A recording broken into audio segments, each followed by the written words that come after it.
ಓಂ ಶಾಂತಿ. ಇಂದಿನ ಪರಮಾತ್ಮನ ಮಹಾವಾಕ್ಯ ಮುರುಳಿ ದಿನಾಂಕ 6/9/2024. ಬಾಪ್ತಾದ ಮಧುಬನ. ಮಧುರ ಮಕ್ಕಳೇ, ನಿಮ್ಮ ಈ ಶಿಕ್ಷಣ ಸಂಪಾದನೆಗೆ ಆಧಾರ ಆಗಿದೆ. ಈ ಶಿಕ್ಷಣದ ಮೂಲಕ 21 ಜನ್ಮಕ್ಕೋಸ್ಕರ ಸಂಪಾದನೆಯ ವ್ಯವಸ್ಥೆ ಆಗಿಬಿಡುತ್ತದೆ. ಇಂದಿನ ಪ್ರಶ್ನೆ ಆಗಿದೆ, ಮುಕ್ತಿಧಾಮಕ್ಕೆ ಹೋಗುವುದು ಸಂಪಾದನೆ ಆಗಿದೆಯೋ ಅಥವಾ ನಷ್ಟ ಆಗಿದೆಯೋ?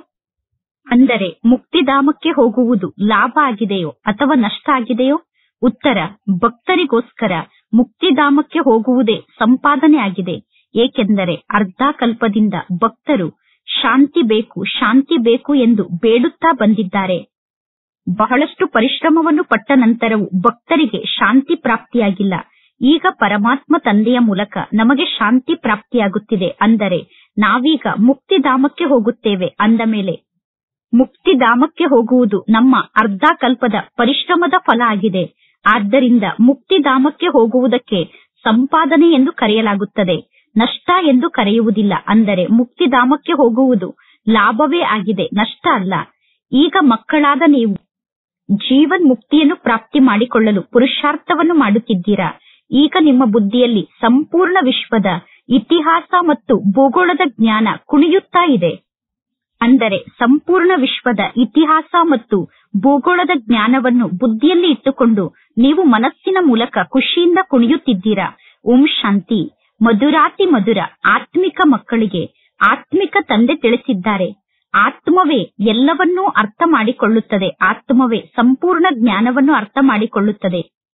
ಪರಮಾತ್ಮ ತಂದೆ ಈ ಸಮಯದಲ್ಲಿ ಮಕ್ಕಳಾದ ನಮ್ಮನ್ನು ಆತ್ಮಿಕ ಜಗತ್ತಿಗೆ ಕರೆದುಕೊಂಡು ಹೋಗುತ್ತಾರೆ. ಆ ಜಗತ್ತಿಗೆ ಆತ್ಮಿಕ ದೈವಿ ಜಗತ್ತು ಎಂದು ಕರೆಯಲಾಗುತ್ತದೆ.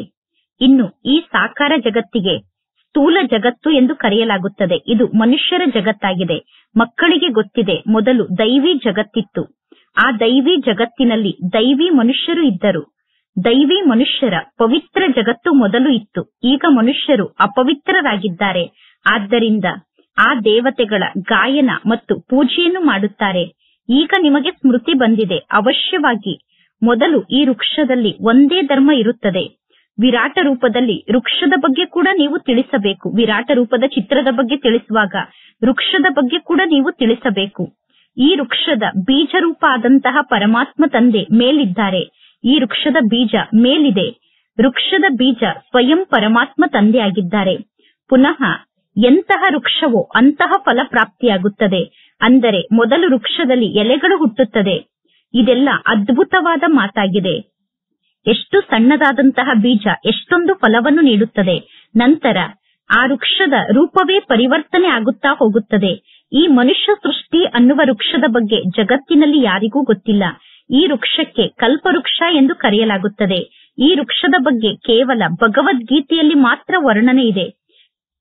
ಭಗವದ್ಗೀತೆ ನಂಬರ್ 1 ಧರ್ಮಶಾಸ್ತ್ರ ಆಗಿದೆ ಅನ್ನುವುದು ಎಲ್ಲರಿಗೂ ಗೊತ್ತಿದೆ. ಶಾಸ್ತ್ರಗಳು ನಂಬರ್ ವಾರ್ ಆಗಿರುತ್ತದೆ. ಹೇಗೆ ನಂಬರ್ ವಾರ್ ಆಗಿ ಧರ್ಮ ಸ್ಥಾಪನೆ ಆಗುತ್ತದೆಯೋ ಅದೇ ರೀತಿ ಶಾಸ್ತ್ರಗಳು ಕೂಡ ನಂಬರ್ ವಾರ್ ಆಗಿರುತ್ತದೆ. ಈ ಎಲ್ಲಾ ಮಾತನ್ನು ಕೇವಲ ಮಕ್ಕಳಾದ ನೀವು ಅರ್ಥ ಮಾಡಿಕೊಂಡಿದ್ದೀರಾ. ಬೇರೆ ಯಾರ ಬುದ್ಧಿಯಲ್ಲೂ ಈ ಜ್ಞಾನ ಇಲ್ಲ. ನಿಮ್ಮ ಬುದ್ಧಿಯಲ್ಲಿ ಜ್ಞಾನ ಇದೆ. ಮೊಟ್ಟ ಮೊದಲು ಯಾವ ಧರ್ಮದ ವೃಕ್ಷ ಇರುತ್ತದೆ ಅನ್ನುವ ಜ್ಞಾನ ನಿಮ್ಮ ಬುದ್ಧಿಯಲ್ಲಿ ಇದೆ. ನಂತರ ಈ ವೃಕ್ಷದಲ್ಲಿ ಅನ್ಯ ಧರ್ಮಗಳು ಹೇಗೆ ವೃದ್ಧಿಯಾಗುತ್ತದೆ ಅನ್ನುವ ಜ್ಞಾನ ನಿಮ್ಮ ಬುದ್ಧಿಯಲ್ಲಿ ಇದೆ. ಈ ನಾಟಕಕ್ಕೆ ವಿರಾಟ ನಾಟಕ ಎಂದು ಕರೆಯಲಾಗುತ್ತದೆ. ಮಕ್ಕಳ ಬುದ್ಧಿಯಲ್ಲಿ ಸಂಪೂರ್ಣ ವೃಕ್ಷದ ಜ್ಞಾನ ಇದೆ. ವೃಕ್ಷದ ಉತ್ಪತ್ತಿ ಹೇಗೆ ಆಗುತ್ತದೆ ಅನ್ನುವುದೇ ಮುಖ್ಯ ಮಾತಾಗಿದೆ. ದೇವಿ ದೇವತೆಗಳ ವೃಕ್ಷ ಈ ಸಮಯದಲ್ಲಿ ಇಲ್ಲ. ಇನ್ನು ಕೇವಲ ರಂಬೆ ಕೊಂಬೆಗಳ ಮೇಲೆ ಈ ವೃಕ್ಷ ನಿಂತಿದೆ. ಇನ್ನು ಆದಿ ಸನಾತನ ದೇವಿ ದೇವತಾ ಧರ್ಮ ಅನ್ನುವ ಫೌಂಡೇಶನ್ ಈಗ ಇಲ್ಲ. ಆದ್ದರಿಂದ ಗಾಯನ ಕೂಡ ಇದೆ. ಕೇವಲ ಒಂದೇ ಒಂದು ಆದಿ ಸನಾತನ ದೇವಿ ದೇವತಾ ಧರ್ಮವನ್ನು ಪರಮಾತ್ಮ ತಂದೆ ಸ್ಥಾಪನೆ ಮಾಡುತ್ತಾರೆ ಮತ್ತು ಉಳಿದ ಎಲ್ಲಾ ಧರ್ಮಗಳ ವಿನಾಶ ಆಗುತ್ತದೆ. ಈಗ ನಿಮಗೆ ಗೊತ್ತಿದೆ, ಸತ್ಯುಗದಲ್ಲಿ ಬಹಳ ಸಣ್ಣದಾದ ದೈವಿ ವೃಕ್ಷ ಇರುತ್ತದೆ. ಸತ್ಯುಗದಲ್ಲಿ ಇಷ್ಟೆಲ್ಲಾ ಧರ್ಮ ಇರುವುದಿಲ್ಲ. ಮೊದಲು ವೃಕ್ಷ ಬಹಳ ಸಣ್ಣದಾಗಿರುತ್ತದೆ. ನಂತರ ವೃಕ್ಷ ಬೆಳೆಯುತ್ತಾ ದೊಡ್ಡದಾಗುತ್ತಾ ಹೋಗುತ್ತದೆ. ವೃಕ್ಷ ಬೆಳೆಯುತ್ತಾ ಬೆಳೆಯುತ್ತಾ ಈಗ ಎಷ್ಟು ದೊಡ್ಡದಾಗಿ ಬಿಟ್ಟಿದೆ ನೋಡಿ. ಈಗ ಈ ವೃಕ್ಷದ ಆಯಸ್ಸೇ ಪೂರ್ಣ ಆಗುತ್ತಿದೆ. ಆಲದ ಮರವನ್ನು ಈ ವೃಕ್ಷಕ್ಕೆ ಬಹಳ ಚೆನ್ನಾಗಿ ಹೋಲಿಸಿ ತಿಳಿಸಬಹುದು. ಇದು ಗೀತಾ ಜ್ಞಾನ ಆಗಿದೆ. ಪರಮಾತ್ಮ ತಂದೆ ಸಮ್ಮುಖದಲ್ಲಿ ಕುಳಿತು ನಮಗೆ ಗೀತಾ ಜ್ಞಾನವನ್ನು ನೀಡುತ್ತಿದ್ದಾರೆ. ಈ ಗೀತಾ ಜ್ಞಾನದ ಮೂಲಕ ನೀವು ರಾಜರಿಗೆ ರಾಜರಾಗುತ್ತೀರಾ. ಪುನಃ ಭಕ್ತಿ ಮಾರ್ಗದಲ್ಲಿ ಭಗವದ್ಗೀತೆ ಮತ್ತು ಶಾಸ್ತ್ರ ಮುಂತಾದದ್ದನ್ನು ನಿರ್ಮಾಣ ಮಾಡುತ್ತಾರೆ. ಈ ನಾಟಕ ಅನಾದಿಯಿಂದ ಮಾಡಲ್ಪಟ್ಟಿದೆ. ಪುನಃ ಈ ನಾಟಕ ಇದೇ ರೀತಿ ಪುನರಾವರ್ತನೆ ಆಗುತ್ತದೆ. ಪುನಃ ಯಾವ ಯಾವ ಧರ್ಮಗಳು ಸ್ಥಾಪನೆ ಆಗುತ್ತದೆಯೋ ಆ ಧರ್ಮದ ತಮ್ಮದೇ ಆದಂತಹ ಒಂದು ಧರ್ಮಶಾಸ್ತ್ರ ಇರುತ್ತದೆ.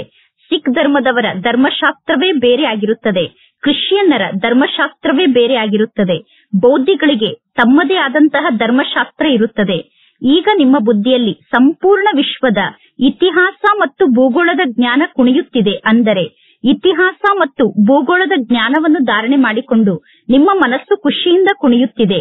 ಬುದ್ಧಿ ಜ್ಞಾನದ ಡ್ಯಾನ್ಸ್ ಅನ್ನು ಮಾಡುತ್ತಿದೆ. ನೀವು ಸಂಪೂರ್ಣ ವೃಕ್ಷದ ಬಗ್ಗೆ ಈಗ ಅರ್ಥ ಮಾಡಿಕೊಂಡಿದ್ದೀರಾ.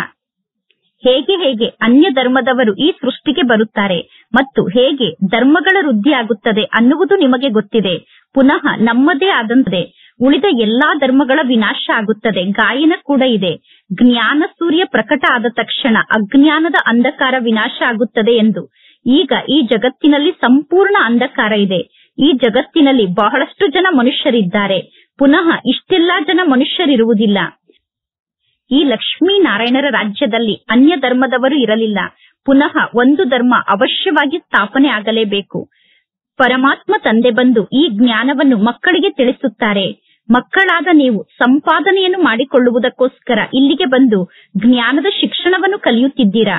ಪರಮಾತ್ಮ ತಂದೆ ಟೀಚರ್ ಆಗಿ ಈ ಸೃಷ್ಟಿಗೆ ಬರುತ್ತಾರೆ.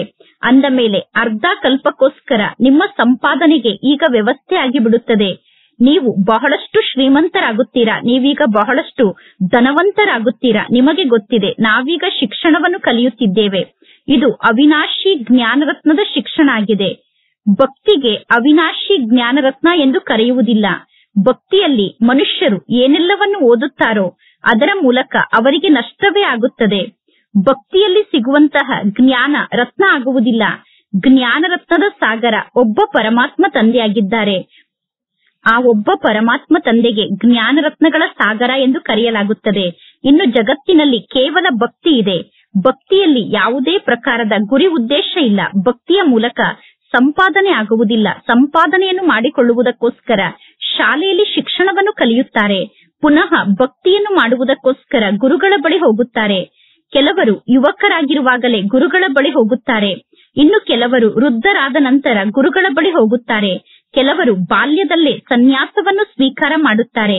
ಕುಂಭಮೇಳವನ್ನು ನೋಡಲು ಎಷ್ಟೊಂದು ಜನ ಬರುತ್ತಾರೆ. ಸತ್ಯಯುಗದಲ್ಲಿ ಕುಂಭಮೇಳ ಮುಂತಾದದ್ದು ಇರುವುದಿಲ್ಲ. ಈಗ ಮಕ್ಕಳಿಗೆ ಈ ಎಲ್ಲಾ ಮಾತಿನ ಸ್ಮೃತಿ ಬಂದಿದೆ.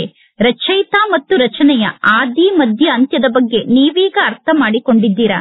ಜಗತ್ತಿನ ಜನ ಕಲ್ಪದ ಆಯಸ್ಸನ್ನು ಬಹಳ ಉದ್ದವಾಗಿ ತೋರಿಸಿದ್ದಾರೆ. ಈಶ್ವರ ತಂದೆಗೆ ಸರ್ವವ್ಯಾಪಿ ಎಂದು ಕರೆದಿದ್ದಾರೆ. ಜ್ಞಾನದ ಬಗ್ಗೆ ಮನುಷ್ಯರಿಗೆ ಗೊತ್ತಿಲ್ಲ. ಪರಮಾತ್ಮ ತಂದೆ ಬಂದು ಅಜ್ಞಾನದ ನಿದ್ದೆಯಿಂದ ನಮ್ಮನ್ನು ಜಾಗೃತರನ್ನಾಗಿ ಮಾಡುತ್ತಾರೆ. ಈಗ ನಿಮ್ಮ ಬುದ್ಧಿಯಲ್ಲಿ ಜ್ಞಾನ ಧಾರಣೆ ಆಗುತ್ತಾ ಹೋಗುತ್ತಿದೆ. ಈಗ ನಿಮ್ಮ ಆತ್ಮದ ಬ್ಯಾಟರಿ ಚಾರ್ಜ್ ಆಗುತ್ತಿದೆ. ಜ್ಞಾನದ ಮೂಲಕ ನಿಮಗೆ ಸಂಪಾದನೆ ಆಗುತ್ತಿದೆ. ಭಕ್ತಿಯ ಮೂಲಕ ನಷ್ಟ ಆಗುತ್ತದೆ. ಸಮಯಕ್ಕೆ ಸರಿಯಾಗಿ ಯಾವಾಗ ನಷ್ಟದ ಸಮಯ ಪೂರ್ಣ ಆಗುತ್ತದೆಯೋ ಆಗ ಪರಮಾತ್ಮ ತಂದೆ ಸಂಪಾದನೆಯನ್ನು ಮಾಡಿಸುವುದಕ್ಕೋಸ್ಕರ ಈ ಸೃಷ್ಟಿಗೆ ಬರುತ್ತಾರೆ. ಮುಕ್ತಿಗೆ ಹೋಗುವುದೂ ಕೂಡ ಸಂಪಾದನೆಯೇ ಆಗಿದೆ. ಎಲ್ಲರೂ ಶಾಂತಿ ಬೇಕು ಎಂದು ಬೇಡುತ್ತಿರುತ್ತಾರೆ. ಶಾಂತಿ ದೇವ ಎಂದು ಕರೆದ ತಕ್ಷಣ ಎಲ್ಲರ ಬುದ್ಧಿ ಪರಮಾತ್ಮ ತಂದೆಯ ಕಡೆ ಹೋಗುತ್ತದೆ. ಎಲ್ಲರೂ ಹೇಳುತ್ತಾರೆ ವಿಶ್ವದಲ್ಲಿ ಶಾಂತಿ ಸ್ಥಾಪನೆ ಆಗಬೇಕು ಎಂದು. ಆದರೆ ವಿಶ್ವದಲ್ಲಿ ಶಾಂತಿ ಹೇಗೆ ಸ್ಥಾಪನೆ ಆಗುತ್ತದೆ ಅನ್ನುವುದು ಯಾರಿಗೂ ಗೊತ್ತಿಲ್ಲ. ಶಾಂತಿಧಾಮವೇ ಬೇರೆ ಆಗಿದೆ, ಸುಖಧಾಮವೇ ಬೇರೆ ಆಗಿದೆ ಅನ್ನುವುದು ಯಾರಿಗೂ ಗೊತ್ತಿಲ್ಲ. ಮೊದಲನೇ ನಂಬರ್ನ ಆತ್ಮ ಆದಂತಹ ಈ ಬ್ರಹ್ಮ ತಂದೆಗೂ ಕೂಡ ಮೊದಲು ಏನೂ ಗೊತ್ತಿರಲಿಲ್ಲ. ಈಗ ನಿಮ್ಮ ಬುದ್ಧಿಯಲ್ಲಿ ಸಂಪೂರ್ಣ ಜ್ಞಾನ ಇದೆ. ನಿಮಗೆ ಗೊತ್ತಿದೆ, ನಾವು ಈ ಕರ್ಮ ಕ್ಷೇತ್ರದಲ್ಲಿ ಪಾತ್ರವನ್ನು ಅಭಿನಯ ಮಾಡುವುದಕ್ಕೋಸ್ಕರ ಬಂದಿದ್ದೇವೆ. ನಾವು ಎಲ್ಲಿಂದ ಈ ಕರ್ಮಕ್ಷೇತ್ರಕ್ಕೆ ಬಂದಿದ್ದೇವೆ? ಬ್ರಹ್ಮಲೋಕದಿಂದ ನಾವು ಈ ಕರ್ಮಕ್ಷೇತ್ರಕ್ಕೆ ಬಂದಿದ್ದೇವೆ. ನಿರಾಕಾರಿ ಜಗತ್ತಿನಿಂದ ನಾವು ಈ ಸೃಷ್ಟಿಗೆ ಬಂದಿದ್ದೇವೆ. ನಿರಾಕಾರಿ ಜಗತ್ತಿನಿಂದ ಪಾತ್ರವನ್ನು ಅಭಿನಯ ಮಾಡುವುದಕ್ಕೋಸ್ಕರ ನಾವು ಈ ಸಾಕಾರಿ ಜಗತ್ತಿಗೆ ಬಂದಿದ್ದೇವೆ. ಆತ್ಮರಾದ ನಮ್ಮ ನಿವಾಸ ಸ್ಥಾನವೇ ಬೇರೆ ಆಗಿದೆ. ಅಂದರೆ ನಾವೆಲ್ಲರೂ ಪರಮಧಾಮದ ನಿವಾಸಿಗಳಾಗಿದ್ದೇವೆ. ಇನ್ನು ಈ ಸಾಕಾರ ಜಗತ್ತಿನಲ್ಲಿ ಈ ಪಂಚತತ್ವದ ಶರೀರ ಇರುತ್ತದೆ. ಯಾವಾಗ ನಾವು ಶರೀರವನ್ನು ಪ್ರಾಪ್ತಿ ಮಾಡಿಕೊಳ್ಳುತ್ತೇವೋ ಆಗ ಆತ್ಮರಾದ ನಾವು ಶರೀರದ ಮೂಲಕ ಮಾತನಾಡಲು ಸಾಧ್ಯ. ನಾವು ಚೈತನ್ಯ ಪಾತ್ರಧಾರಿಗಳಾಗಿದ್ದೇವೆ. ನಾಟಕದ ಆದಿ ಮಧ್ಯ ಅಂತ್ಯದ ಬಗ್ಗೆ ನಮಗೆ ಗೊತ್ತಿಲ್ಲ ಎಂದು ಎಂದೂ ನಾವು ಹೇಳಲು ಸಾಧ್ಯ ಇಲ್ಲ. ಮೊದಲು ನಮಗೆ ಯಾವ ಜ್ಞಾನದ ಮಾತು ಗೊತ್ತಿರಲಿಲ್ಲ. ಮೊದಲು ನಮಗೆ ನಮ್ಮ ತಂದೆಯ ಬಗ್ಗೆ ಗೊತ್ತಿರಲಿಲ್ಲ, ನಮ್ಮ ಮನೆಯ ಬಗ್ಗೆ ಗೊತ್ತಿರಲಿಲ್ಲ, ಸ್ವಯಂನ ರೂಪದ ಬಗ್ಗೆ ಯಥಾರ್ಥವಾಗಿ ಗೊತ್ತಿರಲಿಲ್ಲ. ಈಗ ನಮಗೆ ಗೊತ್ತಿದೆ ಆತ್ಮ ಹೇಗೆ ಪಾತ್ರವನ್ನು ಅಭಿನಯ ಮಾಡುತ್ತದೆ ಎಂದು. ಆತ್ಮದ ಪಾತ್ರದ ಬಗ್ಗೆ ಈಗ ನಮಗೆ ಸ್ಮೃತಿ ಬಂದಿದೆ. ಮೊದಲು ನಮಗೆ ಆತ್ಮದ ಬಗ್ಗೆ ಸ್ಮೃತಿ ಇರಲಿಲ್ಲ. ನಿಮಗೆ ಗೊತ್ತಿದೆ ಸತ್ಯ ತಂದೆ ಸತ್ಯವನ್ನೇ ತಿಳಿಸುತ್ತಾರೆ. ಸತ್ಯ ತಂದೆಯ ಮೂಲಕ ಸತ್ಯ ಮಾತನ್ನು ಕೇಳಿ ನಾವು ಸತ್ಯದ ಜಗತ್ತಿಗೆ ಮಾಲೀಕರಾಗುತ್ತೇವೆ. ಸುಕ್ಮಣಿ ಅನ್ನುವ ಶಾಸ್ತ್ರದಲ್ಲಿ ಸತ್ಯದ ಬಗ್ಗೆ ಬಹಳಷ್ಟು ವರ್ಣನೆಯನ್ನು ಮಾಡಿದ್ದಾರೆ. ಸತ್ಯ ಎಂದು ಸತ್ಯದ ಜಗತ್ತಿಗೆ ಕರೆಯಲಾಗುತ್ತದೆ. ದೇವತೆಗಳು ಸದಾ ಸತ್ಯವನ್ನೇ ಮಾತನಾಡುತ್ತಾರೆ. ದೇವತೆಗಳು ಸತ್ಯವನ್ನು ಮಾತನಾಡುವಂತವರಾಗಿದ್ದಾರೆ. ಸತ್ಯ ಶಿಕ್ಷಣವನ್ನು ಒಬ್ಬ ಪರಮಾತ್ಮ ತಂದೆ ಕಲಿಸುತ್ತಾರೆ. ಸತ್ಯ ಶಿಕ್ಷಣವನ್ನು ಕಲಿಸುವಂತವರು ಒಬ್ಬ ಪರಮಾತ್ಮ ತಂದೆ ಆಗಿದ್ದಾರೆ. ಅಂದ ಮೇಲೆ ಪರಮಾತ್ಮ ತಂದೆಗೆ ಎಷ್ಟೊಂದು ಮಹಿಮೆ ಇದೆ ನೋಡಿ. ಶಾಸ್ತ್ರದಲ್ಲಿ ಪರಮಾತ್ಮ ತಂದೆಗೆ ಯಾವ ಯಾವ ಮಾತಿನಿಂದ ಮಹಿಮೆಯನ್ನು ಮಾಡಿದ್ದಾರೋ ಆ ಎಲ್ಲಾ ಮಾತು ಈಗ ನಿಮ್ಮ ಕೆಲಸಕ್ಕೆ ಬರುತ್ತದೆ. ಶಿವ ತಂದೆಗೆ ಎಲ್ಲರೂ ಮಹಿಮೆಯನ್ನು ಮಾಡುತ್ತಾರೆ. ಪರಮಾತ್ಮ ತಂದೆಗೆ ಈ ವೃಕ್ಷದ ಆದಿ ಮಧ್ಯ ಅಂತ್ಯದ ಬಗ್ಗೆ ಗೊತ್ತಿದೆ. ಪರಮಾತ್ಮ ತಂದೆ ವೃಕ್ಷದ ಆದಿ ಮಧ್ಯ ಅಂತ್ಯದ ಬಗ್ಗೆ ಬಲ್ಲವರಾಗಿದ್ದಾರೆ.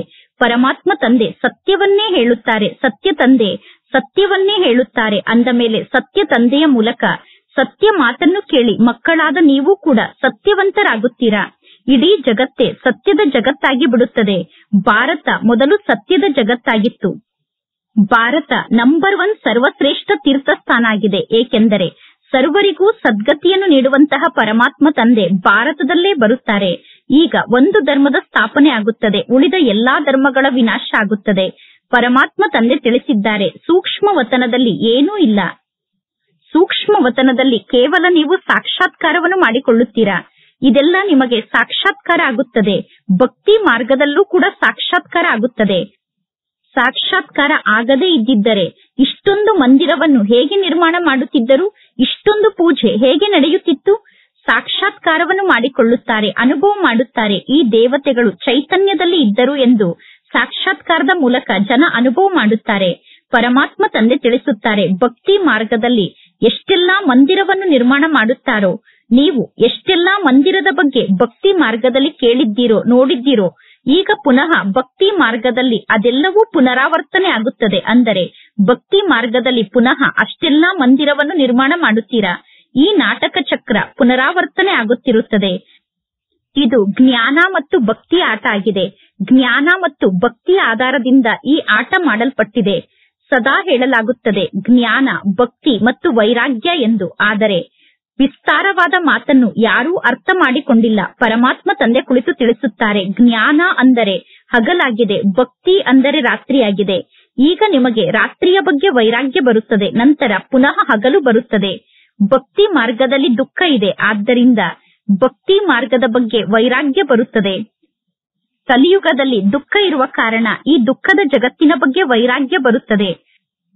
ಸುಖದ ಬಗ್ಗೆ ನನಗೆ ವೈರಾಗ್ಯ ಬಂದಿದೆ ಎಂದು ಯಾರೂ ಹೇಳುವುದಿಲ್ಲ. ಸುಖದ ಜಗತ್ತಿನ ಬಗ್ಗೆ ನನಗೆ ವೈರಾಗ್ಯ ಬಂದಿದೆ ಎಂದು ಯಾರೂ ಹೇಳುವುದಿಲ್ಲ.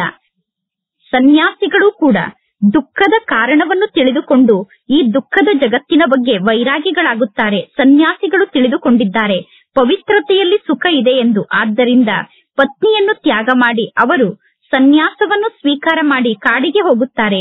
ಈ ಸಮಯದಲ್ಲಿ ಸನ್ಯಾಸಿಗಳು ಕೂಡ ಬಹಳಷ್ಟು ಧನವಂತರಾಗಿ ಬಿಟ್ಟಿದ್ದಾರೆ. ಏಕೆಂದರೆ ಸಂಪತ್ತಿಲ್ಲದೆ ಸುಖ ಸಿಗಲು ಸಾಧ್ಯ ಇಲ್ಲ. ಆದ್ದರಿಂದ ಸನ್ಯಾಸಿಗಳು ಕೂಡ ಧನವಂತರಾಗಿ ಬಿಟ್ಟಿದ್ದಾರೆ. ಮಾಯೆ ಸನ್ಯಾಸಿಗಳ ಮೇಲೆ ದಾಳಿಯನ್ನು ಮಾಡಿ ಕಾಡಿನಲ್ಲಿರುವಂತಹ ಸನ್ಯಾಸಿಗಳನ್ನು ಪುನಃ ನಗರಕ್ಕೆ ಕರೆದುಕೊಂಡು ಬಂದಿದೆ. ವಿವೇಕಾನಂದ ಮತ್ತು ರಾಮಕೃಷ್ಣರು ಇಬ್ಬರೂ ಕೂಡ ಬಹಳ ದೊಡ್ಡ ಸನ್ಯಾಸಿಗಳಾಗಿದ್ದರು. ವಿವೇಕಾನಂದ ಮತ್ತು ರಾಮಕೃಷ್ಣ ಅನ್ನುವ ಬಹಳ ದೊಡ್ಡ ಸನ್ಯಾಸಿಗಳು ಇದ್ದು ಹೋಗಿದ್ದಾರೆ. ಸನ್ಯಾಸ ಶಕ್ತಿ ರಾಮಕೃಷ್ಣ ಪರಮಹಂಸರಲ್ಲಿ ಇತ್ತು. ಇನ್ನು ವಿವೇಕಾನಂದರು ಭಕ್ತಿಯ ಬಗ್ಗೆ ತಿಳಿಸುತ್ತಿದ್ದರು. ವಿವೇಕಾನಂದರು ಮತ್ತು ರಾಮಕೃಷ್ಣ ಪರಮಹಂಸರು ಇಬ್ಬರ ಬಗ್ಗೆ ಕೂಡ ಪುಸ್ತಕ ಇದೆ. ಯಾವಾಗ ಪುಸ್ತಕವನ್ನು ಬರೆಯುತ್ತಾರೋ ಆಗ ಏಕಾಗ್ರ ಚಿತ್ತರಾಗಿ ಪುಸ್ತಕವನ್ನು ಬರೆಯುತ್ತಾರೆ. ರಾಮಕೃಷ್ಣ ಪರಮಹಂಸರು ಯಾವಾಗ ತಮ್ಮ ಜೀವನದ ಕಥೆಯನ್ನು ಬರೆಯುವುದಕ್ಕೋಸ್ಕರ ಕುಳಿತರೋ ಆ ಸಮಯದಲ್ಲಿ ಅವರ ಶಿಷ್ಯರಿಗೆ ಅವರು ಹೇಳಿದರು, ನೀವೆಲ್ಲರೂ ದೂರದಲ್ಲಿ ಹೋಗಿ ಕುಳಿತುಕೊಳ್ಳಿ ಎಂದು. ಏಕೆಂದರೆ ರಾಮಕೃಷ್ಣ ಪರಮಹಂಸರು ಬಹಳ ಕಠೋರವಾದ ಸನ್ಯಾಸಿಗಳಾಗಿದ್ದರು. ರಾಮಕೃಷ್ಣ ಪರಮಹಂಸರ ಹೆಸರು ಬಹಳಷ್ಟು ಪ್ರಸಿದ್ಧ ಆಗಿದೆ. ಪರಮಾತ್ಮ ತಂದೆ ಎಂದೂ ಕೂಡ ನಿಮ್ಮ ಪತ್ನಿಗೆ ನೀವು ಮಾತೆ ಎಂದು ಕರೆಯಿರಿ ಎಂದು ಹೇಳುವುದಿಲ್ಲ. ಪರಮಾತ್ಮ ತಂದೆ ತಿಳಿಸುತ್ತಾರೆ, ನಿಮ್ಮ ಪತ್ನಿಯನ್ನೂ ಕೂಡ ನೀವು ಆತ್ಮ ಎಂದು ತಿಳಿದುಕೊಳ್ಳಿ. ಆತ್ಮರಾದ ನಾವೆಲ್ಲರೂ ಪರಸ್ಪರ ಸೋದರರಾಗಿದ್ದೇವೆ. ಸನ್ಯಾಸಿಗಳ ಮಾತೇ ಬೇರೆ ಆಗಿದೆ. ರಾಮಕೃಷ್ಣ ಪರಮಹಂಸರು ತಮ್ಮ ಪತ್ನಿಯನ್ನು ಮಾತೆ ಎಂದು ತಿಳಿದುಕೊಂಡರು. ರಾಮಕೃಷ್ಣ ಪರಮಹಂಸರು ಕುಳಿತು ತಮ್ಮ ಪತ್ನಿಯನ್ನು ಮಾತೆ ಎಂದು ತಿಳಿದುಕೊಂಡು ಮಾತೆಯ ಬಗ್ಗೆ ಬಹಳಷ್ಟು ಮಹಿಮೆಯನ್ನು ಮಾಡಿದರು. ಇದು ಜ್ಞಾನದ ಮಾರ್ಗ ಆಗಿದೆ. ವೈರಾಗ್ಯದ ಮಾತೇ ಬೇರೆ ಆಗಿದೆ. ಅವರು ವೈರಾಗ್ಯಕ್ಕೆ ವಶ ಆಗಿ ತಮ್ಮ ಪತ್ನಿಯನ್ನು ಮಾತೆ ಎಂದು ತಿಳಿದುಕೊಂಡರು. ರಾಮಕೃಷ್ಣ ಪರಮಹಂಸರಲ್ಲಿ ವೈರಾಗ್ಯ ಜಾಗೃತ ಆಯಿತು. ಆದ್ದರಿಂದ ಅವರು ತಮ್ಮ ಪತ್ನಿಯನ್ನು ಮಾತೆ ಎಂದು ತಿಳಿದುಕೊಂಡರು. ಮಾತೆ ಅನ್ನುವ ಶಬ್ದದಲ್ಲಿ ಎಂದು ಅಪವಿತ್ರ ದೃಷ್ಟಿ ಇರಲು ಸಾಧ್ಯ ಇಲ್ಲ. ಮಾತೆ ಎಂದು ತಿಳಿದುಕೊಂಡಾಗ ದೃಷ್ಟಿ ವಿಕಾರಿ ದೃಷ್ಟಿ ಆಗಲು ಸಾಧ್ಯ ಇಲ್ಲ. ಸಹೋದರಿ ಎಂದು ತಿಳಿದುಕೊಂಡಾಗಲೂ ಕೂಡ ಅವರ ಬಗ್ಗೆ ವಿಕಾರಿ ದೃಷ್ಟಿ ಜಾಗೃತ ಆಗಬಹುದು. ಸಹೋದರಿ ಎಂದು ತಿಳಿದುಕೊಂಡಾಗಲೂ ಕೂಡ ದೃಷ್ಟಿ ಅಪವಿತ್ರ ಆಗಬಹುದು. ಆದರೆ ಮಾತೆಯ ಬಗ್ಗೆ ಎಂದೂ ಕೂಡ ಕೆಟ್ಟ ವಿಚಾರ ಬರುವುದಿಲ್ಲ. ತಾಯಿಯ ಬಗ್ಗೆ ಎಂದೂ ಮಕ್ಕಳಿಗೆ ಕೆಟ್ಟ ವಿಚಾರ ಬರುವುದಿಲ್ಲ. ತಂದೆ ಕೂಡ ತಮ್ಮ ಮಗಳನ್ನು ಕೆಟ್ಟ ದೃಷ್ಟಿಯಿಂದ ನೋಡಬಹುದು. ತಂದೆಯ ದೃಷ್ಟಿ ಕೂಡ ತಮ್ಮ ಮಗಳ ಬಗ್ಗೆ ಅಪವಿತ್ರ ದೃಷ್ಟಿ ಆಗಬಹುದು. ಆದರೆ ಎಂದು ತಾಯಿಯ ಬಗ್ಗೆ ಅಪವಿತ್ರ ದೃಷ್ಟಿ ಇರಲು ಸಾಧ್ಯ ಇಲ್ಲ. ರಾಮಕೃಷ್ಣ ಪರಮಹಂಸರು ಸನ್ಯಾಸಿಯಾಗಿ ತಮ್ಮ ಪತ್ನಿಯನ್ನು ಮಾತೆ ಎಂದು ತಿಳಿದುಕೊಂಡರು. ಆದರೆ ಪರಮಹಂಸರಿಗೆ ಯಾರು ಎಂದು ನೀವು ನಿಮ್ಮ ಪತ್ನಿಯನ್ನು ಮಾತೆ ಎಂದು ತಿಳಿದುಕೊಂಡರೆ ಜಗತ್ತು ಹೇಗೆ ವೃದ್ಧಿಯಾಗಲು ಸಾಧ್ಯ ಅನ್ನುವ ಪ್ರಶ್ನೆಯನ್ನು ಕೇಳಲಿಲ್ಲ. ನೀವು ನಿಮ್ಮ ಪತ್ನಿಯನ್ನು ಮಾತೆ ಎಂದು ತಿಳಿದುಕೊಂಡರೆ ಮಕ್ಕಳು ಹೇಗೆ ಹುಟ್ಟಲು ಸಾಧ್ಯ ಎಂದು ಯಾರು ರಾಮಕೃಷ್ಣರಿಗೆ ಪ್ರಶ್ನೆಯನ್ನು ಕೇಳಲಿಲ್ಲ.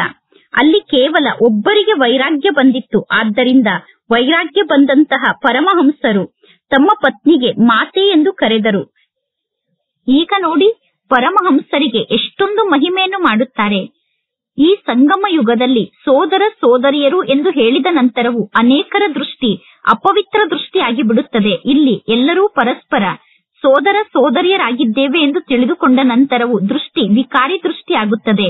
ಆದ್ದರಿಂದ ಇಲ್ಲಿ ಪರಮಾತ್ಮ ತಂದೆ ತಿಳಿಸಿದ್ದಾರೆ, ನೀವೆಲ್ಲರೂ ಪರಸ್ಪರ ನಾವು ಸೋದರ ಸೋದರರಾಗಿದ್ದೇವೆ ಎಂದು ತಿಳಿದುಕೊಳ್ಳಿ. ಇದು ಜ್ಞಾನದ ಮಾತಾಗಿದೆ. ಭಕ್ತಿಯಲ್ಲಿ ಕೇವಲ ಒಬ್ಬ ರಾಮಕೃಷ್ಣ ಪರಮಹಂಸರ ಮಾತಿತ್ತು. ಇಲ್ಲಿ ಪ್ರಜಾಪಿತ ಬ್ರಹ್ಮ ತಂದೆಗೆ ಎಷ್ಟೊಂದು ಜನ ಸಂತಾನರಿದ್ದಾರೆ ಅಂದ ಮೇಲೆ ಇಲ್ಲಿ ಎಷ್ಟೊಂದು ಜನ ಸೋದರ ಸೋದರಿಯರಿದ್ದಾರೆ.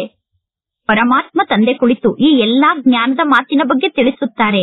ಈ ಬ್ರಹ್ಮ ತಂದೆ ಕೂಡ ಶಾಸ್ತ್ರವನ್ನು ಓದಿದ್ದಾರೆ. ಪರಮಾತ್ಮ ತಂದೆ ತಿಳಿಸುತ್ತಾರೆ, ಸನ್ಯಾಸಿಗಳ ಧರ್ಮವೇ ಬೇರೆ ಆಗಿದೆ. ಅವರ ಧರ್ಮ ನಿವೃತ್ತಿ ಮಾರ್ಗದ ಧರ್ಮ ಆಗಿದೆ. ಕೇವಲ ಪುರುಷರು ಮಾತ್ರ ಸನ್ಯಾಸಿಗಳಾಗುತ್ತಾರೆ. ಅವರ ಸನ್ಯಾಸ ಹದ್ದಿನ ಸನ್ಯಾಸ ಆಗಿದೆ. ಈಗ ನಿಮಗೆ ಸಂಪೂರ್ಣ ಬೇಹದ್ದಿನ ಜಗತ್ತಿನ ಬಗ್ಗೆ ವೈರಾಗ್ಯ ಬಂದಿದೆ. ಸಂಗಮ ಯುಗದಲ್ಲಿ ಪರಮಾತ್ಮ ತಂದೆ ಬಂದು ನಿಮಗೆ ಬೇಹದ್ದಿನ ಮಾತನ್ನು ತಿಳಿಸುತ್ತಾರೆ. ಈಗ ಈ ಹಳೆಯ ಜಗತ್ತಿನ ಬಗ್ಗೆ ನೀವು ವೈರಾಗ್ಯವನ್ನು ಧಾರಣೆ ಮಾಡಿಕೊಳ್ಳಬೇಕು. ಇದು ಬಹಳಷ್ಟು ಪತಿತ ಜಗತ್ತಾಗಿದೆ, ಚೀಚಿ ಜಗತ್ತಾಗಿದೆ. ನಮ್ಮ ಈ ಶರೀರ ಈಗ ಪಾವನ ಆಗಲು ಸಾಧ್ಯ ಇಲ್ಲ. ಆತ್ಮ ಸತ್ಯುಗದಲ್ಲಿ ಹೊಸ ಶರೀರವನ್ನು ಧಾರಣೆ ಮಾಡಿಕೊಳ್ಳುತ್ತದೆ. ಸತ್ಯುಗದಲ್ಲಿ ಆತ್ಮಕ್ಕೆ ಹೊಸ ಶರೀರ ಪ್ರಾಪ್ತಿಯಾಗುತ್ತದೆ. ಬಲೆ ಇಲ್ಲಿ ಆತ್ಮ ಪವಿತ್ರ ಆಗುತ್ತದೆ. ಆದರೂ ಶರೀರ ಅಪವಿತ್ರ ಆಗಿ ಇರುತ್ತದೆ. ಎಲ್ಲಿಯವರೆಗೂ ನಾವು ಕರ್ಮಾತೀತ ಸ್ಥಿತಿಯನ್ನು ರೂಪಿಸಿಕೊಳ್ಳುವುದಿಲ್ಲವೋ ಅಲ್ಲಿಯವರೆಗೂ ಅಪವಿತ್ರ ಶರೀರದಲ್ಲೇ ಇರಬೇಕಾಗುತ್ತದೆ. ಚಿನ್ನದಲ್ಲಿ ಕಲ್ಮಶ ಸೇರಿಕೊಂಡರೆ ಅದರಿಂದ ತಯಾರಿಸುವಂತಹ ಆಭರಣ ಕೂಡ ಕಲ್ಮಶವುಳ್ಳಂತಹ ಆಭರಣ ಆಗುತ್ತದೆ. ಆ ಕಲ್ಮಶ ಸಮಾಪ್ತಿಯಾದಾಗ ಚಿನ್ನ ಸತ್ಯ ಚಿನ್ನ ಆಗುತ್ತದೆ. ಅದೇ ರೀತಿ ಆತ್ಮದಲ್ಲಿರುವಂತಹ ಕಲ್ಮಶ ಸಮಾಪ್ತಿಯಾದಾಗ ಆತ್ಮ ಸತ್ಯ ಚಿನ್ನ ಆಗುತ್ತದೆ. ಈ ಲಕ್ಷ್ಮೀನಾರಾಯಣರ ಆತ್ಮ ಮತ್ತು ಶರೀರ ಎರಡೂ ಸತೋ ಪ್ರಧಾನ ಆಗಿದೆ. ಈಗ ನಿಮ್ಮ ಆತ್ಮ ಮತ್ತು ಶರೀರ ಎರಡೂ ತಮೋ ಪ್ರಧಾನ ಆಗಿದೆ. ನಿಮ್ಮ ಆತ್ಮ ಮತ್ತು ಶರೀರ ಕಪ್ಪಾಗಿ ಬಿಟ್ಟಿದೆ. ಆತ್ಮ ಕಾಮಚಿತೆಯ ಮೇಲೆ ಕುಳಿತು ಕಪ್ಪಾಗಿ ಬಿಟ್ಟಿದೆ. ಪರಮಾತ್ಮ ತಂದೆ ತಿಳಿಸುತ್ತಾರೆ, ಪುನಃ ಬಂದು ನಾನು ಕಪ್ಪಾಗಿರುವ ನಿಮ್ಮನ್ನು ಸುಂದರರನ್ನಾಗಿ ಮಾಡುತ್ತೇನೆ. ಇದು ಸಂಪೂರ್ಣ ಜ್ಞಾನದ ಮಾತಾಗಿದೆ. ಇಲ್ಲಿ ನೀರಿನ ಮಾತಿಲ್ಲ. ಎಲ್ಲರೂ ಕಾಮಚಿತೆಯ ಮೇಲೆ ಕುಳಿತು ಪತಿತರಾಗಿ ಬಿಟ್ಟಿದ್ದಾರೆ. ಆದ್ದರಿಂದ ರಾಖಿಯನ್ನು ಕಟ್ಟುವಂತಹ ಸಮಯದಲ್ಲಿ ರಾಖಿಯನ್ನು ಕಟ್ಟಿಸಿಕೊಳ್ಳುವಂತವರಿಗೆ ಪಾವನ ಆಗುತ್ತೇನೆ ಎಂದು ಪ್ರತಿಜ್ಞೆಯನ್ನು ಮಾಡಿ ಎಂದು ಹೇಳಲಾಗುತ್ತದೆ. ಪರಮಾತ್ಮ ತಂದೆ ತಿಳಿಸುತ್ತಾರೆ, ನಾನು ಆತ್ಮರ ಜೊತೆಗೆ ಮಾತನಾಡುತ್ತೇನೆ. ನಾನು ಆತ್ಮರಿಗೆ ತಂದೆ ಆಗಿದ್ದೇನೆ. ಆತ್ಮರಿಗೆ ತಂದೆಯಾದಂತಹ ಪರಮಾತ್ಮ ತಂದೆಯನ್ನು ನೀವೆಲ್ಲರೂ ನೆನಪು ಮಾಡುತ್ತಾ ಬಂದಿದ್ದೀರಾ. ಹೇ ಬಾಬಾ, ನೀವು ಬನ್ನಿ, ನೀವು ಬಂದು ನಮ್ಮನ್ನು ಸುಖಧಾಮಕ್ಕೆ ಕರೆದುಕೊಂಡು ಹೋಗಿ ಎಂದು ಪರಮಾತ್ಮ ತಂದೆಯನ್ನು ಕರೆಯುತ್ತಾ ಬಂದಿದ್ದೀರಾ. ಪರಮಾತ್ಮ ತಂದೆ, ನೀವು ಬಂದು ದುಃಖವನ್ನು ದೂರ ಮಾಡಿ ಎಂದು ಪರಮಾತ್ಮ ತಂದೆಗೆ ಹೇಳುತ್ತೀರಾ. ಕಲಿಯುಗದಲ್ಲಿ ಅಪಾರ ದುಃಖ ಇದೆ. ಪರಮಾತ್ಮ ತಂದೆ ತಿಳಿಸುತ್ತಾರೆ, ನೀವು ಕಾಮಚಿತೆಯ ಮೇಲೆ ಕುಳಿತು ಕಪ್ಪಾಗಿ ಬಿಟ್ಟಿದ್ದೀರಾ, ತಮೋ ಪ್ರಧಾನರಾಗಿದ್ದೀರಾ. ನಿಮ್ಮನ್ನು ಕಾಮಚಿತೆಯಿಂದ ಕೆಳಗಡೆ ಇಳಿಸಿ ಜ್ಞಾನ ಚಿತೆಯ ಮೇಲೆ ಕೂರಿಸುವುದಕ್ಕೋಸ್ಕರ ಈಗ ನಾನು ಬಂದಿದ್ದೇನೆ. ಈಗ ನೀವು ಪವಿತ್ರರಾಗಿ ಸ್ವರ್ಗಕ್ಕೆ ಹೋಗಬೇಕು. ಪವಿತ್ರರಾಗಿ ಸ್ವರ್ಗಕ್ಕೆ ಹೋಗುವುದಕ್ಕೋಸ್ಕರ ಪರಮಾತ್ಮ ತಂದೆಯನ್ನು ನೆನಪು ಮಾಡಬೇಕು. ಪರಮಾತ್ಮ ತಂದೆ ಮಕ್ಕಳನ್ನು ಆಕರ್ಷಣೆ ಮಾಡುತ್ತಾರೆ. ಬಾಬಾರವರ ಬಳಿ ಯುಗಲ್ಗಳು ಬರುತ್ತಾರೆ. ಅಂದರೆ ಜ್ಞಾನ ಮಾರ್ಗದಲ್ಲಿ ನಡೆಯುತ್ತಿರುವಂತಹ ಪತಿ ಪತ್ನಿ ಇಬ್ಬರು ಒಟ್ಟಿಗೆ ಪರಮಾತ್ಮ ತಂದೆಯ ಬಳಿ ಬರುತ್ತಾರೆ. ಒಬ್ಬರು ಪರಮಾತ್ಮ ತಂದೆಗೆ ಆಕರ್ಷಿತ ಆಗುತ್ತಾರೆ, ಇನ್ನೊಬ್ಬರು ಪರಮಾತ್ಮ ತಂದೆಗೆ ಆಕರ್ಷಿತ ಆಗುವುದಿಲ್ಲ. ಪತಿ ತಕ್ಷಣ ಹೇಳುತ್ತಾರೆ, ನಾನು ಈ ಅಂತಿಮ ಜನ್ಮದಲ್ಲಿ ಪವಿತ್ರ ಆಗಿರುತ್ತೇನೆ, ನಾನು ಎಂದೂ ಕಾಮಚಿತೆಯ ಮೇಲೆ ಕುಳಿತುಕೊಳ್ಳುವುದಿಲ್ಲ ಎಂದು ಪರಮಾತ್ಮ ತಂದೆಗೆ ಹೇಳುತ್ತಾರೆ. ನಾನು ಕಾಮಚಿತೆಯ ಮೇಲೆ ಕುಳಿತುಕೊಳ್ಳುವುದಿಲ್ಲ, ನಾನು ಪವಿತ್ರ ಆಗಿ ಇರುತ್ತೇನೆ ಎಂದು ಹೇಳಿದ ತಕ್ಷಣ ಅವರಿಗೆ ತಂದೆಯ ಬಗ್ಗೆ ನಿಶ್ಚಯ ಧಾರಣೆ ಆಗಿದೆ ಎಂದು ತಿಳಿದುಕೊಳ್ಳಬೇಡಿ. ಒಂದು ವೇಳೆ ನಿಶ್ಚಯ ಇದ್ದಿದ್ದರೆ ಬೇಹದ್ದಿನ ತಂದೆಗೆ ಅವರು ಪತ್ರವನ್ನು ಬರೆಯುತ್ತಿದ್ದರು, ಪರಮಾತ್ಮ ತಂದೆಯ ಜೊತೆಗೆ ಸಂಬಂಧವನ್ನು ಇಟ್ಟುಕೊಳ್ಳುತ್ತಿದ್ದರು. ಎಲ್ಲರೂ ಇಲ್ಲಿ ಪವಿತ್ರರಾಗಿರುತ್ತಾರೆ ಅನ್ನುವ ಮಾತನ್ನು ಅವರು ಕೇಳಿದ್ದಾರೆ. ಆದ್ದರಿಂದ ಪವಿತ್ರರಾಗಿದ್ದು ತಮ್ಮ ಉದ್ಯೋಗ ವ್ಯವಹಾರದಲ್ಲಿ ಬಹಳಷ್ಟು ಖುಷಿಯಿಂದ ಇರುತ್ತಾರೆ. ಆದರೆ ಅವರಿಗೆ ಪರಮಾತ್ಮ ತಂದೆಯ ನೆನಪು ಎಲ್ಲಿದೆ? ಅವರು ಎಲ್ಲಿ ತಂದೆಯ ನೆನಪಿನಲ್ಲಿ ಇರುತ್ತಾರೆ? ಇಲ್ಲಿ ಪವಿತ್ರರಾಗುವುದರ ಜೊತೆಗೆ ಇಂತಹ ಪರಮಾತ್ಮ ತಂದೆಯನ್ನು ಬಹಳಷ್ಟು ನೆನಪು ಮಾಡಬೇಕು. ಸ್ತ್ರೀ ಪುರುಷರ ಮಧ್ಯದಲ್ಲಿ ಪರಸ್ಪರ ಬಹಳಷ್ಟು ಪ್ರೀತಿ ಇರುತ್ತದೆ. ಪತಿ ಪತ್ನಿಯ ಮಧ್ಯದಲ್ಲಿ ಪರಸ್ಪರ ಬಹಳಷ್ಟು ಪ್ರೀತಿ ಇರುತ್ತದೆ. ಪತ್ನಿ ಪತಿಯನ್ನು ಎಷ್ಟೊಂದು ನೆನಪು ಮಾಡುತ್ತಾರೆ. ಬೇಹದ್ದಿನ ತಂದೆಯ ಬಗ್ಗೆ ನಿಮಗೆ ಎಲ್ಲರಿಗಿಂತ ಜಾಸ್ತಿ ಪ್ರೀತಿ ಇರಬೇಕು. ನೀವು ಬೇಹದ್ದಿನ ತಂದೆಯನ್ನು ಎಲ್ಲರಿಗಿಂತ ಜಾಸ್ತಿ ನೆನಪು ಮಾಡಬೇಕು. ಗಾಯನ ಕೂಡ ಇದೆ, ನೀವು ಬೇಕಾದರೆ ನಮ್ಮನ್ನು ಪ್ರೀತಿ ಮಾಡಿ ಅಥವಾ ತಿರಸ್ಕಾರ ಮಾಡಿ, ಆದರೆ ನಾವು ಎಂದೂ ನಿಮ್ಮ ಕೈಯನ್ನು ಬಿಡುವುದಿಲ್ಲ ಎಂದು ನೀವು ಪರಮಾತ್ಮ ತಂದೆಗೆ ಹೇಳಬೇಕು. ಬಾಬಾ, ನೀವು ಬೇಕಾದರೆ ಪ್ರೀತಿ ಮಾಡಿ, ಇಲ್ಲದಿದ್ದರೆ ತಿರಸ್ಕಾರ ಮಾಡಿ, ಆದರೆ ನಾನು ನಿಮ್ಮ ಕೈಯನ್ನು ಬಿಡುವುದಿಲ್ಲ ಎಂದು. ನೀವೆಲ್ಲರೂ ಇಲ್ಲಿ ಮಧುಬನದಲ್ಲೇ ಬಂದು ಇರಬೇಕು ಎಂದು ತಿಳಿದುಕೊಳ್ಳಬೇಡಿ. ಎಲ್ಲರೂ ಮನೆಯನ್ನು ಬಿಟ್ಟು ಮಧುಬನಕ್ಕೆ ಬಂದು ಇದ್ದರೆ ಇದಕ್ಕೂ ಕೂಡ ಪುನಃ ಸನ್ಯಾಸ ಎಂದು ಕರೆಯಲಾಗುತ್ತದೆ. ಮನೆಯನ್ನು ಬಿಟ್ಟು ನೀವೆಲ್ಲರೂ ಇಲ್ಲಿಗೆ ಬಂದು ಹೇಗೆ ಇರಲು ಸಾಧ್ಯ? ಮನೆ ವ್ಯವಹಾರವನ್ನು ಬಿಟ್ಟು ನೀವೆಲ್ಲರೂ ಮಧುಬನಕ್ಕೆ ಬಂದು ಇರಲು ಸಾಧ್ಯ ಇಲ್ಲ. ಈಗ ನಿಮಗೆ ಪರಮಾತ್ಮ ತಂದೆ ತಿಳಿಸಿದ್ದಾರೆ, ಗೃಹಸ್ಥ ವ್ಯವಹಾರದಲ್ಲಿ ಇದ್ದರೂ ಕೂಡ ನೀವು ಪವಿತ್ರರಾಗಬೇಕು. ಮೊದಲು ಬಟ್ಟಿ ನಿರ್ಮಾಣ ಆಗಬೇಕಿತ್ತು, ಇಷ್ಟೆಲ್ಲಾ ಜನ ತಯಾರಾಗಬೇಕಿತ್ತು. ಬಟ್ಟಿಯ ಮೂಲಕ ಎಷ್ಟೊಂದು ಜನ ಆತ್ಮರು ತಯಾರಾಗಿ ಹೊರಗಡೆ ಬಂದರು. ಇದರ ಬಗ್ಗೆ ಬಹಳ ಒಳ್ಳೆಯ ಉದಾಹರಣೆ ಇದೆ. ಯಾರು ಪರಮಾತ್ಮ ತಂದೆಗೆ ಮಕ್ಕಳಾಗಿ ಯಜ್ಞದಲ್ಲಿ ಇದ್ದು ಆತ್ಮಿಕ ಸೇವೆಯನ್ನು ಮಾಡುವುದಿಲ್ಲವೋ ಅಂತವರು ಸತ್ಯುಗಕ್ಕೆ ಹೋಗಿ ದಾಸದಾಸಿಯರಾಗುತ್ತಾರೆ. ನಂತರ ಅಂತ್ಯದಲ್ಲಿ ನಂಬರ್ ವಾರ್ ಪುರುಷಾರ್ಥದ ಅನುಸಾರ ಅವರಿಗೆ ಕಿರೀಟ ಪ್ರಾಪ್ತಿಯಾಗುತ್ತದೆ. ಅಂತವರ ಮನೆತನ ಕೂಡ ಇರುತ್ತದೆ, ಅವರು ಪ್ರಜೆಗಳಾಗುವುದಿಲ್ಲ. ಇನ್ನು ಹೊರಗಡೆಯವರು ಯಾರೂ ಕೂಡ ಒಳಗಡೆ ಬರಲು ಸಾಧ್ಯ ಇಲ್ಲ. ವಲ್ಲಭಾಚಾರಿಗಳು ಹೊರಗಡೆ ಜಗತ್ತಿನ ಜನರನ್ನು ಎಂದು ತಮ್ಮ ಆಶ್ರಮದ ಒಳಗಡೆ ಬರಲು ಬಿಡುತ್ತಿರಲಿಲ್ಲ. ಇದೆಲ್ಲ ತಿಳಿದುಕೊಳ್ಳುವಂತಹ ಮಾತಾಗಿದೆ. ಈ ಜ್ಞಾನ 1 ಸೆಕೆಂಡ್ನ ಜ್ಞಾನ ಆಗಿದೆ. ಪುನಃ ಪರಮಾತ್ಮ ತಂದೆಗೆ ಜ್ಞಾನದ ಸಾಗರ ಎಂದು ಏಕೆ ಕರೆಯಲಾಗುತ್ತದೆ? ಪರಮಾತ್ಮ ತಂದೆ ಬಹಳಷ್ಟು ಜ್ಞಾನದ ಮಾತನ್ನು ತಿಳಿಸುತ್ತಿರುತ್ತಾರೆ, ಅಂತ್ಯದವರೆಗೂ ಜ್ಞಾನವನ್ನು ತಿಳಿಸುತ್ತಿರುತ್ತಾರೆ. ಯಾವಾಗ ರಾಜ್ಯಧಾನಿ ಸ್ಥಾಪನೆ ಆಗುತ್ತದೆಯೋ, ಯಾವಾಗ ನೀವು ಕರ್ಮಾತೀತ ಸ್ಥಿತಿಯನ್ನು ಪ್ರಾಪ್ತಿ ಮಾಡಿಕೊಳ್ಳುತ್ತೀರೋ, ಆಗ ಈ ಜ್ಞಾನದ ಶಿಕ್ಷಣ ಸಮಾಪ್ತಿಯಾಗುತ್ತದೆ. ಹಾಗೆ ನೋಡಿದರೆ ಇದು 1 ಸೆಕೆಂಡ್ನ ಮಾತಾಗಿದೆ. ಆದರೂ ಕೂಡ ಪರಮಾತ್ಮ ತಂದೆ ಮಕ್ಕಳಿಗೆ ಬಹಳಷ್ಟು ಜ್ಞಾನವನ್ನು ತಿಳಿಸಬೇಕಾಗುತ್ತದೆ. ಹದ್ದಿನ ತಂದೆಯ ಮೂಲಕ ಹದ್ದಿನ ಆಸ್ತಿ ಸಿಗುತ್ತದೆ. ಬೇಹದ್ದಿನ ತಂದೆಯ ಮೂಲಕ ನಮಗೆ ವಿಶ್ವದ ಮಾಲೀಕತನದ ಆಸ್ತಿ ಸಿಗುತ್ತದೆ. ಬೇಹದ್ದಿನ ತಂದೆ ನಮ್ಮನ್ನು ವಿಶ್ವಕ್ಕೆ ಮಾಲೀಕರನ್ನಾಗಿ ಮಾಡುತ್ತಾರೆ. ನೀವು ಸುಖಧಾಮಕ್ಕೆ ಹೋಗುತ್ತೀರಾ, ಉಳಿದ ಎಲ್ಲಾ ಆತ್ಮರು ಶಾಂತಿಧಾಮಕ್ಕೆ ಹೋಗುತ್ತಾರೆ. ಸತ್ಯಯುಗದಲ್ಲಿ ಅಪಾರ ಸುಖ ಇರುತ್ತದೆ. ಪರಮಾತ್ಮ ತಂದೆ ತಿಳಿಸುತ್ತಾರೆ, ತಂದೆಯಾದ ನಾನು ಈ ಸೃಷ್ಟಿಗೆ ಬಂದಿದ್ದೇನೆ ಅನ್ನುವ ಮಾತಿನ ಗ್ಯಾರಂಟಿ ಈಗ ನಿಮಗೆ ಇದೆ. ನೀವೀಗ ಹೊಸ ಜಗತ್ತಿಗೆ ಮಾಲೀಕರಾಗುತ್ತಿದ್ದೀರಾ. ರಾಜಯೋಗದ ಶಿಕ್ಷಣದ ಮೂಲಕ ನಾವು ಹೊಸ ಜಗತ್ತಿಗೆ ಮಾಲೀಕರಾಗುತ್ತಿದ್ದೇವೆ ಅನ್ನುವ ಸ್ಮೃತಿ ನಿಮಗೆ ಇದೆ. ಒಳ್ಳೆಯದು. ಮಧುರಾತಿ ಮಧುರ. ಅಗಲಿ ಹೋಗಿ ಮರಳಿ ಸಿಕ್ಕಿರುವ ಮಕ್ಕಳ ಪ್ರತಿ ಮಾತ್ಪಿತಾ ಬಾಪ್ತಾದರವರ ನೆನಪು, ಪ್ರೀತಿ ಹಾಗೂ ಸುಪ್ರಭಾತ.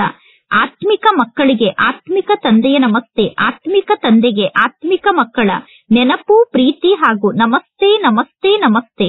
ಧಾರಣೆಗೋಸ್ಕರ ಮುಖ್ಯ ಸಾರ. ಫಸ್ಟ್ ಪಾಯಿಂಟ್, ಈ ಪತಿತ ಚೀಚಿ ಜಗತ್ತಿನಿಂದ ಬೇಹದ್ದಿನ ವೈರಾಗ್ಯವನ್ನು ಧಾರಣೆ ಮಾಡಿಕೊಂಡು ಆತ್ಮವನ್ನು ಪಾವನ ಮಾಡಿಕೊಳ್ಳುವಂತಹ ಸಂಪೂರ್ಣ ಪುರುಷಾರ್ಥವನ್ನು ಮಾಡಬೇಕು. ಒಬ್ಬ ತಂದೆಗೆ ನಾವು ಆಕರ್ಷಿತರಾಗಬೇಕು. ಒಬ್ಬ ತಂದೆಯ ಆಕರ್ಷಣೆಯಲ್ಲೇ ಸದಾ ಇರಬೇಕು. ಸೆಕೆಂಡ್ ಪಾಯಿಂಟ್, ಜ್ಞಾನದ ಧಾರಣೆಯ ಮೂಲಕ ನಮ್ಮ ಬ್ಯಾಟರಿಯನ್ನು ಫುಲ್ ಚಾರ್ಜ್ ಮಾಡಿಕೊಳ್ಳಬೇಕು. ಜ್ಞಾನ ರತ್ನದಿಂದ ಸ್ವಯಂ ಅನ್ನು ಧನವಂತ ಆತ್ಮನನ್ನಾಗಿ ಮಾಡಿಕೊಳ್ಳಬೇಕು. ಜ್ಞಾನ ರತ್ನದ ಮೂಲಕ ಸ್ವಯಂ ಅನ್ನು ಶ್ರೀಮಂತ ಆತ್ಮನನ್ನಾಗಿ ಮಾಡಿಕೊಳ್ಳಬೇಕು. ಇದು ಸಂಪಾದನೆಯ ಸಮಯ ಆಗಿದೆ. ಆದ್ದರಿಂದ ನಷ್ಟದಿಂದ ಸ್ವಯಂನ ರಕ್ಷಣೆಯನ್ನು ಮಾಡಿಕೊಳ್ಳಬೇಕು. ಇಂದಿನ ವರದಾನ ಆಗಿದೆ. ಜ್ಞಾನ ರತ್ನವನ್ನು ಧಾರಣೆ ಮಾಡಿಕೊಂಡು ವ್ಯರ್ಥವನ್ನು ಸಮಾಪ್ತಿ ಮಾಡಿಕೊಳ್ಳುವಂತಹ ಪವಿತ್ರ ಹಂಸ ಆಗಿ. ಪವಿತ್ರ ಹಂಸದಲ್ಲಿ 2 ವಿಶೇಷತೆ ಇರುತ್ತದೆ. ಒಂದನೆಯದು ಜ್ಞಾನ ರತ್ನವನ್ನು ಆರಿಸುವುದು ಮತ್ತು ಎರಡನೆಯದು ನಿರ್ಣಯ ಶಕ್ತಿಯ ಮೂಲಕ ಹಾಲು ಮತ್ತು ನೀರನ್ನು ಬೇರ್ಪಡಿಸುವುದು. ಹಾಲು ಮತ್ತು ನೀರಿನ ಅರ್ಥ ಆಗಿದೆ ಸಮರ್ಥ ಮತ್ತು ವ್ಯರ್ಥದ ಬಗ್ಗೆ ನಿರ್ಣಯವನ್ನು ತೆಗೆದುಕೊಳ್ಳುವುದು. ವ್ಯರ್ಥ ನೀರಿನ ಸಮಾನ ಆಗಿದೆ. ವ್ಯರ್ಥಕ್ಕೆ ನೀರಿನ ಸಮಾನ ಎಂದು ಕರೆಯಲಾಗುತ್ತದೆ ಮತ್ತು ಸಮರ್ಥ ಸಂಕಲ್ಪಕ್ಕೆ ಹಾಲಿನ ಸಮಾನ ಎಂದು ಕರೆಯಲಾಗುತ್ತದೆ. ಅಂದ ಮೇಲೆ ಈಗ ವ್ಯರ್ಥವನ್ನು ಸಮಾಪ್ತಿ ಮಾಡಿಕೊಳ್ಳಬೇಕು. ವ್ಯರ್ಥವನ್ನು ಸಮಾಪ್ತಿ ಮಾಡಿಕೊಳ್ಳುವುದು ಅಂದರೆ ಪವಿತ್ರ ಹಂಸ ಆಗುವುದಾಗಿದೆ. ಪ್ರತಿಕ್ಷಣ ಬುದ್ಧಿಯ ಮೂಲಕ ಜ್ಞಾನ ರತ್ನವನ್ನೇ ಧಾರಣೆ ಮಾಡಿಕೊಳ್ಳಬೇಕು. ಪ್ರತಿಕ್ಷಣ ಬುದ್ಧಿಯಲ್ಲಿ ಜ್ಞಾನದ ಮನನ ನಡೆಯುತ್ತಿರಬೇಕು. ಆಗ ಜ್ಞಾನ ರತ್ನದಿಂದ ಭರ್ಪೂರಾಗಿ ಬಿಡುತ್ತೀರಾ. ಇಂದಿನ ಸ್ಲೋಗನ್ ಆಗಿದೆ, ಸದಾ ನಿಮ್ಮ ಶ್ರೇಷ್ಠ ಸ್ಥಿತಿಯಲ್ಲಿ ಸ್ಥಿತಾಗಿ ವಿರೋಧವನ್ನು ಸಮಾಪ್ತಿ ಮಾಡಿಕೊಳ್ಳುವಂತಹ ವಿಜಯೀ ಆತ್ಮ ಆಗಿರಿ. ನಾವು ಸದಾ ಕಾಲಕ್ಕೋಸ್ಕರ ವಿಜಯೀ ಆತ್ಮರಾಗಬೇಕು. ಆದ್ದರಿಂದ ಸದಾ ಶ್ರೇಷ್ಠ ಸ್ಥಿತಿಯಲ್ಲಿ ಸ್ಥಿತಾಗಿ ಯಾರೆಲ್ಲ ನಮ್ಮ ವಿರೋಧವನ್ನು ಮಾಡುತ್ತಿದ್ದಾರೋ ಆ ವಿರೋಧವನ್ನು ಸಮಾಪ್ತಿ ಮಾಡಿಕೊಳ್ಳಬೇಕು. ಒಳ್ಳೆಯದು. ಓಂ ಶಾಂತಿ.